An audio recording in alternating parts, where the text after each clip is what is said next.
हरिओम. योगदास श्री जय गणेश जोशी यांनी निरूपण केलेली श्री शिवसूत्रे, अध्याय 3, सूत्र क्रमांक 20, भाग 1. त्रिषु चतुर्थ तैलवत आसेच्यम. 3 पार करून चौथी अवस्था तेलाप्रमाणे पसरून चिकटली पाहिजे आणि एकजीव झाली पाहिजे. मनुष्याचे दैनंदिन सर्वसामान्य नित्य जीवन तम, रज आणि सत्व अशा गुणांनी प्रभावित झालेले आणि जागृती, स्वप्न आणि सुषुप्ती या अवस्थांमध्ये व्यतीत होत असते. मनुष्य तमोगुणी म्हणजे आळशी, रिपूंच्या आहारी गेलेला. दुसऱ्याचे वाटोळे झाले तरी चालेल, परंतु माझे भोग मला निर्विघ्न उपभोगता आले पाहिजेत असा नीच वृत्तीचा, स्वार्थी, पाताळयंत्री, कावेबाज, विघ्नसंतोषी वगैरे असू शकतो. तसेच मनुष्य रजगुणी म्हणजे पूर्ण संसारी, प्रपंचात रमणारा, मी आणि माझे असे आत्यंतिक टोकाला जगणारा स्वार्थी, आपमतलबी, स्वयंकेंद्रित वगैरे असू शकतो. किंवा मनुष्य सत्वगुणी म्हणजे सर्वांमुखी मंगलकर देवराया असे चिंतणारा, आपले काही गेले तरी चालेल परंतु दुसऱ्याचे भले होऊ दे असे आचरण करणारा वगैरे असू शकतो. हे असे त्याचे वर्तन 3 अवस्थांमध्ये असते. एक तर तो जागेपणी व्यवहार करत असतो, किंवा तो स्वप्न पाहत असतो, किंवा तो जागाही नसतो, स्वप्नही पाहत नसतो. तर अशा वेळी तो गाढ झोपलेला सुषुप्ती अवस्थेत असतो. श्री शिवजी या सूत्रात सांगत आहेत की तम, रज, सत्व या गुणांपलीकडे एक गुणातीत अशी निर्गुणी चौथी अवस्था आहे. तसेच जागृती, स्वप्न, सुषुप्ती या अवस्थांपलीकडे एक चौथी तुरीय अवस्था आहे. सूत्र क्रमांक 18 आणि सूत्र क्रमांक 19 मध्ये सांगितल्याप्रमाणे योग्याचे पतन होऊ नये यासाठी योग्याने या चौथ्याचा स्वीकार करावा. वास्तवात ही चौथी अशी निराळी अवस्था नाही, ही 3 नाही अशी एक अवस्था आहे, परंतु त्याला चौथी म्हणण्याचा प्रघात आहे एवढेच. योग्याने सदा सर्वदा नित्य, निर्गुणी, गुणातीत, तुर्य अवस्थेत असावे. हे नैसर्गिक व्हावे, हे त्याला मुद्दामून करावे लागू नये. त्याचे योगाचरण गुणातीत आणि तुर्य अवस्थेत तेलाप्रमाणे एकजीव व्हावे.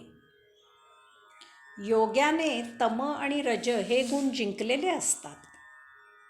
या दोन्ही गुणांना निष्प्रभ करून तो त्यांच्या पार गेलेला असतो, परंतु त्याच्या अंगी सत्वगुण शिल्लक असतो. योग्याने सत्वगुणालाही जिंकायचे आहे. तो स्वतः स्वाभाविकच, नैसर्गिकच सत्वशील, सभ्य, सत्प्रवृत्तीचा असायला पाहिजे. हा त्याचा स्थायी भाव असायला पाहिजे. जनहिताचे काम करतानाही त्याचा हाच स्वभाव आपोआप असायला पाहिजे. याचा अर्थ योग्याने समाजहिताचे आचरण सहजच करायचे आहे. आपण समाजाची सेवा म्हणून काही वेगळे करत आहोत ही भावना योग्याने करून घ्यायची नाही. सर्वांचे भले कर देवराया हा योग्याचा स्वभावच झाला पाहिजे. त्याने संन्यासी आणि योगी असे जीवन जगायचे आहे. येथे संन्यासी आणि योगी कसा असतो ते समजून घ्यावे. संन्यासी हा सर्व काही करतो आणि आपण काहीही केले नाही असा वागतो. योगी आपण काहीही केले नाही असा वागतो आणि आपणच सर्व काही करतो. अशा प्रकारे योग्याने सत्वगुणातीत होऊन निर्गुणी व्हायचे आहे. योगी किंवा संन्यस्त वृत्तीने आचरण करायचे आहे. जसे गुणातीत निर्गुणी व्हायचे आहे, तसेच अध्यात्म योग साधनेने योग्याने जागृती, स्वप्न आणि सुषुप्ती या पलीकडील तुरीय अवस्था प्राप्त करून घ्यायची आहे. आपण बोलताना नेहमी असे म्हणतो की माझे मन किंवा माझी बुद्धी किंवा माझ्या देहाला किंवा माझ्या स्मृतीनुसार किंवा असेच काही आपण आपल्या सर्व देहादी इंद्रियांच्या बाबतीत नेहमी बोलत असतो. याचा अर्थ आपण या देहादी इंद्रियांपेक्षा निश्चितच कोणीतरी वेगळे आहोत. परंतु नित्य जीवनात आपण याचा कधीही विचार करत नाही. प्रत्येक वेळी हे माझे, माझी, माझ्या येते कोठून आणि ते म्हणजे नेमके काय आहे असा प्रश्न आपल्याला कधी पडत नाही. वास्तवात हे माझे, माझी, माझ्या हेच स्वत्व आहे, स्व आहे, अंतरात्मा आहे, म्हणजेच आपण स्वतः आहोत. आपल्या रोजच्या बोलीभाषेतून हे माझे, माझी, माझ्या नित्यनियमित आपले स्वतंत्र अस्तित्व दर्शवत असते. हे माझे, माझी, माझ्या समजण्यासाठी उदाहरण घेऊया. भूक पोटाला लागते. पोट देहाला असते, परंतु ती भूक पोट किंवा देह त्यांच्या स्वतःच्या ताकदीवर भागवू शकत नाहीत. त्यासाठी हे माझे, माझी, माझ्या याने कर्म करायला चेतना द्यावी लागते. पोटाला किंवा देहाला कर्म करायला आणि पोट भरायला स्वयं चेतना नसते. पोटाला किंवा देहाला त्यासाठी हे माझे, माझी, माझ्याकडून चेतना यावी लागते. तेथे एक महत्त्वाचे लक्षात घ्यावे, ही चेतना ते स्वतः हे माझे, माझी, माझ्याकडून घेऊ शकत नाही. ती चेतना हे माझे, माझी, माझ्याकडून यावी लागते. तरच कर्म घडते आणि देहाने धारण केलेल्या पोटाची भूक शमते. याचा अर्थ हे माझे, माझी, माझ्या हे गुणांच्या पलीकडे, देहादी इंद्रियांच्या पलीकडे आहे. ते म्हणजे स्वयंचेतना, आत्मचेतना, देह धारण करणारा अंशात्मा म्हणजे आपण स्वतः आहोत. आपण जागेपणी व्यवहार करत असताना चेतनेचे हे स्वयं अस्तित्व विसरता कामा नये.